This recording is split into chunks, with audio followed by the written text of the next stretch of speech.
তোমাদের প্রত্যেককে আমার লাস্ট বেঞ্চার্স ইউটিউব চ্যানেল এবং ফেসবুক পেজে স্বাগত। কয়েকটা গুরুত্বপূর্ণ অঙ্ক আমি আজকে কিন্তু করাবো। এই অঙ্কগুলো তোমাদের সামনে যে সমস্ত পরীক্ষাগুলো কম্পিটিটিভ এক্সামের রয়েছে অবশ্যই দেখতে পাবে, চলে এসেছে। ঠিক আছে, গ্যারেন্টি দিচ্ছি না, তবে আসতে পারে। অঙ্ক তো করতেই হবে, পরীক্ষায় পাস করলে অঙ্ক করতেই হবে। কম্পিটিটিভ এক্সাম ক্র্যাক করতে গেলে অঙ্ক, ঠিক আছে, না করলে হয়? অঙ্ক করতে হবে, কারণ তুমি এখানে একটা ছাকা নাম্বার পেয়ে যাচ্ছ। বেঙ্গল পুলিশ রয়েছে, কলকাতা পুলিশ রয়েছে, মিসলেনিয়াস রয়েছে, ক্লার্কশিপ রয়েছে, ঠিক আছে, অনেক পরীক্ষা রয়েছে। ইলেকশন পার হলে শুরু হবে। তাহলে শুরু করছি কথা না বাড়িয়ে 1 নম্বর প্রশ্ন দিয়ে। একটি পরীক্ষার প্রশ্নপত্রে 15টি প্রশ্নের মান 250। প্রথম 8টি ও শেষ 7টি প্রশ্নের মানের অনুপাত দিয়েছে কিন্তু 6:11। তাহলে প্রথম প্রশ্নের মান কত? তাহলে দেখো এই অঙ্কটা কীভাবে করব। ধরি প্রথম 8টি প্রশ্নের প্রথম 8টি প্রশ্নের প্রতিটির মান, 8টা প্রশ্ন রয়েছে, প্রত্যেকটার মান আমি যেহেতু 6:11 দিয়েছে আমি 6x ধরে নিলাম।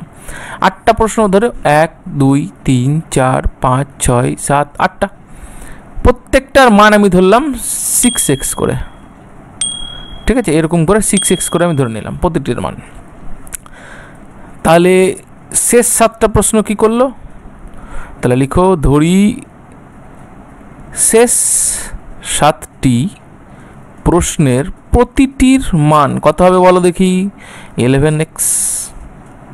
ক্লিয়ার? তাহলে প্রশ্নানুসারে, একটু দাঁড়াও তো, এই মার্জিনটা একটু বাড়িয়ে নিই। প্রশ্নানুসারে কি হবে? প্রতিটি প্রশ্নের মান যদি 6x হয় তাহলে 8টা প্রশ্নের মান কত? তাহলে 8টি প্রশ্নের মান হচ্ছে 8 × 6x প্লাস শেষ 7টি প্রশ্নের মান 11x ধরেছি, মানে প্রত্যেকটা প্রশ্নের মান। তাহলে 7টা প্রশ্নের মান কত হবে? 7 × 11x, তাই তো? সমান সমান দেখো, এই 8 আর এই 7, 8-এর সাথে 15, এই 15টা প্রশ্নের মান দিয়েছে 250। তাহলে চুপটি করে এখানে তোমরা লিখে দেবে 250। এইবার এই 250টা কি বলো তো? এই 250টা হচ্ছে 15টা প্রশ্নের মান, আর এইটাও কিন্তু 15টা প্রশ্নের মান, মানে দুটোই ব্যালেন্স রয়েছে। তাহলে এটাকে তোমাকে কিন্তু সিম্পলিফাই করতে হবে। কি করে করব? 8কে মাল্টিপ্লাই যদি 6 দিয়ে করি তাহলে কত পাবো? 48x plus 77x then is equal to 250। Clear? এইবার 48 আর 77কে তোমাকে যোগ করতে হবে। কত আসছে দেখো, 8-এর সাথে 15-র 5 আর থাকলো 1, 7 আর 8 আর 4-এ 12, 125x is equal to 250। Clear? তাহলে 125 দুগুণী কত হচ্ছে? 250। দেন আমরা বলতে পারি এক্সের ভ্যালু কত? 2। এক্সের ভ্যালু যদি আমি 2 পেয়ে যাই, আমি কি ধরেছি? প্রথম 8টি প্রশ্নের প্রতিটির মান 6x, তাহলে একটার মান 6, একটার মান 6। তাহলে আমাকে কি বলেছে? প্রথম, এই দেখো বলেছে প্রথম প্রশ্নের মান কত। তাহলে এই দেখো, এটা হচ্ছে প্রথম প্রশ্ন। তাহলে প্রথম প্রশ্নের মান আমি প্রতিটি 6x করে ধরেছি। তাহলে প্রথম প্রশ্নের মান যদি আমি 6x করে ধরে থাকি, অতএব কি লিখব? প্রথম প্রশ্নের মান হলো 6x, তাই তো? তাহলে কত হবে? 6 × x এর মান 2, তাহলে 12। সঠিক উত্তর অপশন বি হচ্ছে এর সঠিক উত্তর, 12। বুঝে গেলে নিশ্চয়ই? এইভাবে এই ধরনের অঙ্ক থাকবে, তোমরা কিন্তু করবে পরীক্ষাতে। 2 নম্বর প্রশ্ন, একটি কোচিং সেন্টার রয়েছে, সেই সেন্টারে ছাত্র ও ছাত্রের অনুপাত 7:6। ছাত্রের অনুপাত 70 হতে পারে, ছাত্রের অনুপাত 60 হতে পারে, ছাত্রের অনুপাত 700 হতে পারে, ছাত্রের অনুপাত 600 হতে পারে। তাহলে ওইভাবে যদি ধরি তাহলে 7:6 হয়। ঠিক আছে, কত হচ্ছে আমি জানি না, কিন্তু অনুপাতটা দিয়ে রেখেছে। ওই সেন্টারে আরও 39% ছাত্রী, আচ্ছা মহিলা বা ছাত্রী যোগ দিল। ছাত্র ও ছাত্রীর অনুপাত পূর্বের ও বিপরীত হয়। কখন হয়? ওই সেন্টারে আরও 39 জন ছাত্রী যোগ দেওয়াই, দেখো দেওয়াই বলেছে। কোচিং সেন্টারে ছাত্রের সংখ্যা কত? ঠিক আছে, খুব ভালো কথা। তাহলে ধরি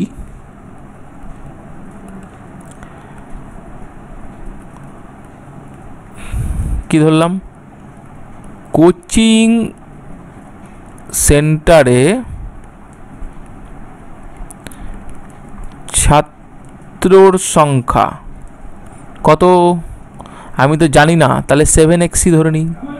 তাহলে ছাত্রীর সংখ্যা তুমি কত ধরবে? তাহলে ছাত্রীর সংখ্যা হবে 6x। তাহলে প্রশ্নানুসারে, প্রশ্ন অনুযায়ী কি বলেছে? প্রশ্নানুসারে বলেছে 39%, মানে ছাত্রী যারা যোগ দিয়েছে। তাহলে 7x তো এটা আমাদের ছাত্র, তাহলে 6x এর সঙ্গে তোমাকে 39 যোগ করতে হবে, কারণ 6xটা কি আমরা জানি মহিলা, আর এই 39 মহিলাই তো বলেছে বা ছাত্রীই তো বলেছে যোগ দিয়েছে, তাই তো। ইজ ইকুয়াল টু, যখনই যোগ দিয়ে দিল পূর্বের বিপরীত হয় কি? ছাত্র ছাত্রের অনুপাত। তাহলে 7:6 ছিল, এটাকে উল্টে দাও, 6:7 হবে। এইবার তুমি এটাকে সিম্পলিফাই করো, কত আসছে? 49x, আর 6 কত? 36x প্লাস, আর এদিকে আসছে 6 9 54, 4 হাতে গেলো 5, 3 6 18, 18 আর 5 23, 234 আসছে, তাই তো। তাহলে 49x থেকে 36x বাদ দিয়ে দাও, কত হচ্ছে? 6 আর 4 9 10 11 12 13, 13x আসছে। 13x is equal to 234। Then x এর ভ্যালু কত আসছে?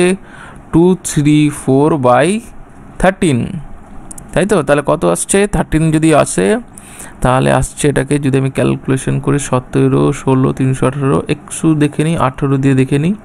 3 8 24, 4 হাতে গেলো 2, 3 1 3, 8 11 11 12 12, আর 3 8 24, 4 হাতে গেলো 2, তাই তো। 3 1 3, 8 8 9 10 11 12 13, 3 হাতে গেলো 1 1 2, 234। চলো, তাহলে এক্স এর ভ্যালু পেলাম আমরা 18। ক্লিয়ার? তাহলে কি বলেছিল? সেন্টারে ছাত্রের সংখ্যা, তাহলে ছাত্রের সংখ্যা কত? 7x, তাই তো। অতএব ছাত্রের সংখ্যা হলো, কি করবে? 7x মানে হচ্ছে 7, আর x এর ভ্যালু 18 পুট করে দাও, কত পাবে অ্যান্সার? 7 8 56, 6 হাতে গেলো 2, 7 কে 7, 7 8 56, 6 হাতে গেলো 5, 7 5 12, 126। তাহলে 126 জন হচ্ছে ছাত্রের সংখ্যা আছে। অপশন সি হচ্ছে এটার সঠিক উত্তর। ঠিক আছে, চলো নেক্সট দেখে নেব। এই সমস্ত অঙ্কগুলো প্র্যাকটিস করলেই হয়ে যায়, পারবে, সবাই পারবে। একটি পরীক্ষায় একজন ছাত্রকে পাস করতে 35% নম্বর পেতে হয়। যদি ছাত্রটি পরীক্ষায় 35 নম্বর পেয়ে 35 নম্বরের জন্য ফেল করে, তবে পরীক্ষা কত নম্বরের ছিল? আচ্ছা, একটি পরীক্ষায় একজন ছাত্রকে পাস করতে, আচ্ছা তাহলে পাস করতে হলে, ঠিক আছে, 35% নম্বরের কি প্রয়োজন, তাই তো। এবার বলেছে ছাত্রটি পরীক্ষায় 35 নম্বর পেয়ে 35 নম্বরের জন্য ফেল করলো। ধরো তুমি নিজে পরীক্ষাতে কত পেয়েছো? 35 পেয়েছো, তাই তো। এবং 35-এর জন্য ফেল করে গেল, তাহলে তোমাকে পাস করার জন্য কি আরও 35 নম্বর লাগতো। তাহলে টোটাল 70 নম্বর ছিল, কি এই 70 নম্বর ছিল, তুমি নিজে 70 নম্বর পেলে পাস করতে, তাই তো। ধরো তুমি পরীক্ষায় 35 পেয়েছো, তুমি বলছো আহারে আর যদি 35টা নাম্বার পেতাম আমি অঙ্কে পাসটা করে যেতাম। তাহলে 35 আর 35 70 নম্বর পেলে তুমি পাস করতে। তাহলে এই 70 নম্বরটা কি, এই 70 নম্বরটাই পাস মার্ক, তাই তো। তাহলে দেখো পাস মার্ক কত, পাস মার্ক হচ্ছে 70, তাহলে এই 70টাই তো হচ্ছে 35%। পাস করতে হলে 35% নম্বরের প্রয়োজন বলেই তো দিয়েছে, তাহলে এই 70টাই তো 35%। তাহলে নর্মাল পরীক্ষা কত পার্সেন্টেজের হয়, তাহলে 100%। আমি এটা কি ধরবো, ধরি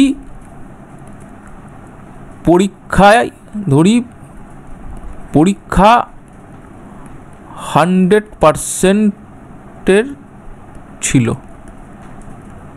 আমি এটা ধরে নিলাম। 35% যদি 70 হয় তাহলে 100% যদি পরীক্ষা হয়, তাহলে এটা বের করতে হবে 100% সমান কত, পরীক্ষা কত নম্বরে ছিল তাহলেই বেরিয়ে যাবে।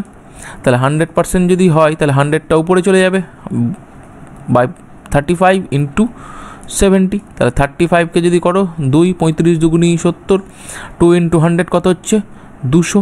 তাহলে পরীক্ষা কত নম্বরের ছিল, অপশন সি হচ্ছে এটার সঠিক উত্তর, পরীক্ষা 200 নম্বরের ছিল। চলো নেক্সট 4 নম্বর। একটি ড্রামে 250 লিটার কেমিক্যাল রয়েছে। ভেরি গুড, একটা ড্রাম,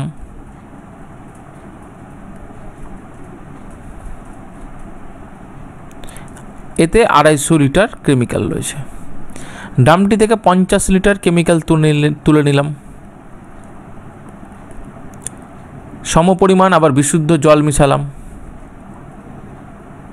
এই পদ্ধতি আরও 2বার চলল, ওই ড্রামে কেমিক্যালের পরিমাণ কত হবে, এইটা করতে বলেছে। তাহলে এই উঠালাম, আবার সমপরিমাণ জল দিলাম, আবার উঠালাম, এই প্রসেসে কিন্তু অঙ্ক হবে না। এটার একটা ফর্মুলা মনে রাখবে, ঠিক আছে। ফর্মুলাটা কি, ফর্মুলাটা হচ্ছে সূত্র, দেখো সূত্রটা আমি বলে দিচ্ছি, a into 1 minus B by A, ঠিক আছে, পাওয়ার হচ্ছে n। এবার দেখো আগে আমি অঙ্কটা করে নিই। এর মান বসালাম 250, 1 মাইনাস বি হচ্ছে যত পরিমাণ আমি তুলবো বা উঠিয়ে ফেলবো সেটা হচ্ছে 50, এর মান আবার বসালাম 250। আর বলেছে এই পদ্ধতি আরও 2বার করার পর ওই ড্রামে কেমিক্যালের পরিমাণ কত হবে। তাহলে এন হচ্ছে এটা বার, কতবার করেছো তো, এন মানে হচ্ছে টাইমস, এন টাইমস মানে কতবার করেছো। তাহলে দেখো ড্রামটি থেকে 50 লিটার কেমিক্যাল তুলে নিয়ে সমপরিমাণ বিশুদ্ধ জল মেশানো হলো, এটা একবার হয়েছে, এরপরে আরও 2বার মানে 3বার হয়েছে। তাহলে এনের মান 3। এবার এটাকে তুমি সিম্পলিফাই করো, সিম্পলিফাই এখানে চট জলদি হয়ে যাবে, 0 0 কেটে দাও, 5 5 25। তাহলে 5 থেকে 1 বাদ গেলে 5 1 5, আর এখানে থাকলো পরে থাকলো 1, 5 থেকে 1 বাদ গেলে 4/5/3। তাহলে কী হবে 25 ইন্টু, এটাকে একদম ছোটো ছোটো করে নেবে, তুমি কিউব করেও করতে পারো, হয়ে গেল, ঠিক আছে। তো দেখো 5 5 25, 25 থেকে 25 10, আর এদিকে 5 দুগুনি 10, 4 দুগুনি 8, 4 8 32, আর 32কে যদি আমি 4 দিয়ে গুণ করি, 4 দুগুনি 8, 3 4 12, 128 লিটার হচ্ছে এর সঠিক উত্তর। ওই ড্রামে কেমিক্যালের পরিমাণ কত হবে, অপশন এ হচ্ছে সঠিক উত্তর, 128 লিটার। এবার সূত্রটা আমি তোমাকে ডেসক্রাইব করে দিই। দেখো এটা কি, এই এটা হচ্ছে একটি ড্রামে 250 লিটার কেমিক্যাল রয়েছে, তাহলে এই যে যত পরিমাণ কেমিক্যাল রয়েছে বা মিশ্রণ রয়েছে সেই পরিমাণটা হচ্ছে অপশন এ, সূত্রের এ। 1টা নর্মাল মাইনাস বিটা হচ্ছে যত পরিমাণ ড্রাম থেকে উঠানো হচ্ছে, বাই এটা মানে হচ্ছে ওই সেম এই এটা এখানে চলে আসবে। এন হচ্ছে কতবার, এন টাইমস, ঠিক আছে, এন টাইমস মানে কতবার এটা হচ্ছে। যদি বলতে 5 বার, যদি বলতে 6 বার বা 2 বার 3 বার, তখন তুমি এটাকে 2 3 4 5 চেঞ্জ করতে থাকতে। ক্লিয়ার? তাহলে এটা হচ্ছে ফর্মুলা। এটা ফর্মুলা মুখস্থ করে দেবে, খুব তাড়াতাড়ি ইজিলি হয়ে যাবে, না তো অঙ্ক অনেক বড় হয়ে যাবে। এই ফর্মুলাটা অবশ্যই প্রত্যেকে মনে রাখা উচিত। নেক্সট দেখো, আবার কেউ আবার পালিয়ে যেও না এই অঙ্কটা দেখে, এত বড় অঙ্ক স্যার করবো না, স্যার করাচ্ছে, ঠিক আছে, হয়তো দেখেই পালিয়ে গেলে, স্কিপ করে গেলে। তো বিষয়টা হচ্ছে স্কিপ করো না, এই অঙ্কটা থেকে অনেক কিছু শেখার আছে, ওই জন্যই আমি দিয়েছি, ঠিক আছে। পার্টনারশিপের এই অঙ্কটা, ঠিক আছে, অংশীদারিত্বের অঙ্ক, অংশীদারি কারবারের অঙ্ক, খুব ইম্পর্টেন্ট অঙ্ক। এই অঙ্কটা তুমি যদি শিখতে পারো, তোমার কিন্তু মোটামুটি বলা যেতে পারে পুরো কনসেপ্ট ক্লিয়ার হয়ে যাবে, ঠিক আছে। এই অঙ্কটা করাবার আগে ফার্স্ট আমি বলে দিই, একটা ফর্মুলাই মনে রাখবে, প্রফিট। যখন তুমি প্রফিট জেনারেট করবে, কি করে করবে জেনারেট? তোমার কাছে যখন ক্যাপিটাল থাকবে, ক্যাপিটাল মানে মূলধন ইনটু টাইম, এবং সেটাকে সময়ের জন্য খাটাবে। ধরো তুমি 2000 টাকা 2 মাসের জন্য খাটাচ্ছ, তাহলে 2000 × 2, সেটা হচ্ছে তোমার প্রফিট। এইভাবে কিন্তু বের হয়, মনে রাখবা, প্রফিটাল ইজ ইকুয়াল টু, মানে লাভ সমান সমান মূলধন ইনটু সময়, ঠিক আছে। বলবে একটা যৌথ ব্যবসায়ী অরূপ শ্যামল 16,000 এবং 12,000 টাকা বিনিয়োগ করে। আচ্ছা দেখো, আমি ডাইরেক্ট অঙ্কতেই ঢুকি, তাহলে আমি এখানে লিখব অরূপ, তারপরে শ্যামল, তাই তো, শ্যামল। তাহলে একটি যৌথ ব্যবসায়ী অরূপ ও শ্যামল 16,000 ও 12,000 টাকা বিনিয়োগ করে, ঠিক আছে, খুব ভালো কথা। তাহলে অরূপ করলো 16,000 টাকা আর শ্যামল করলো 12,000 টাকা। 3 মাস পরে অরূপ 5,000 টাকা তুলে নেয়।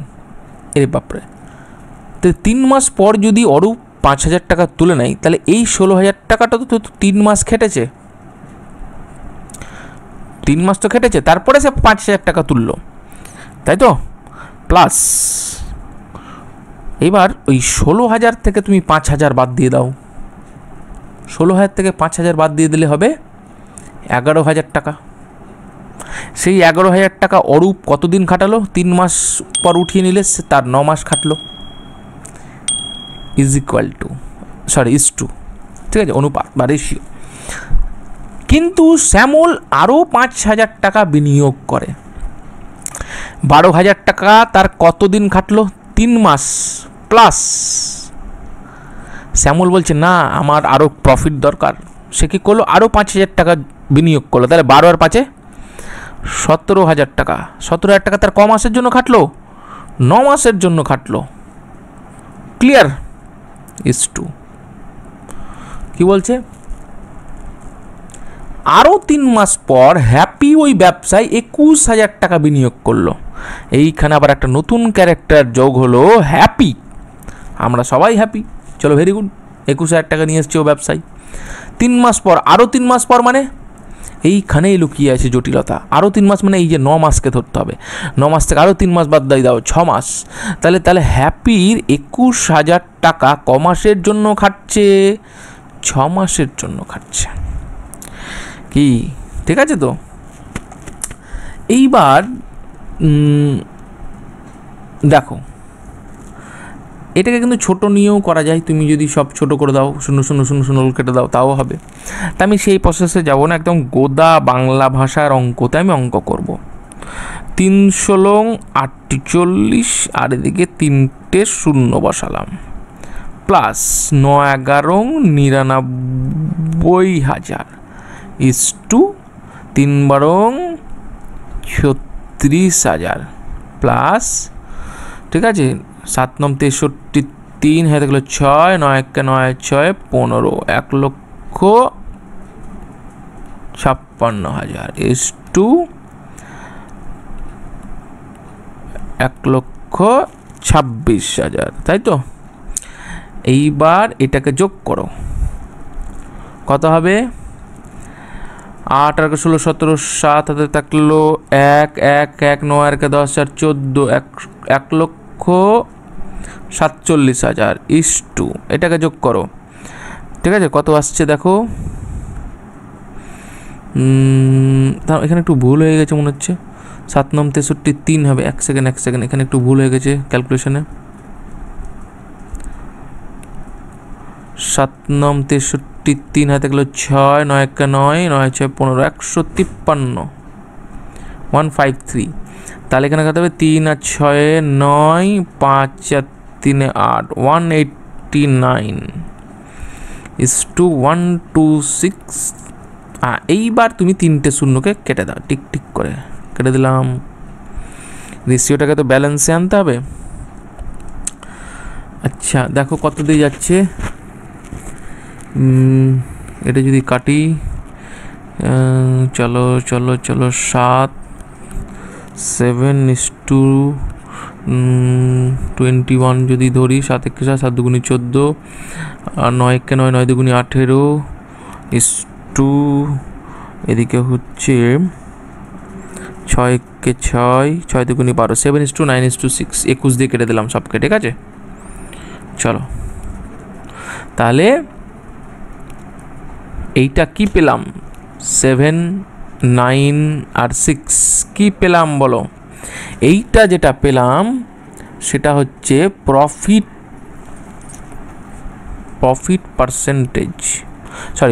পার্সেন্টেজ না, এটা পেলাম প্রফিটের রেশিও। মানে অরূপ 7 অনুপাতে প্রফিট পাবে, শ্যামল 9 অনুপাতে পাবে, হ্যাপি 6 অনুপাতে পাবে। এবার বলেছে 1 বছর শেষে ব্যবসায় 26,400 টাকা মোট লাভ হয়, তবে হ্যাপির লভ্যাংশ কত। তাহলে হ্যাপির লভ্যাংশ হচ্ছে 6। অতএব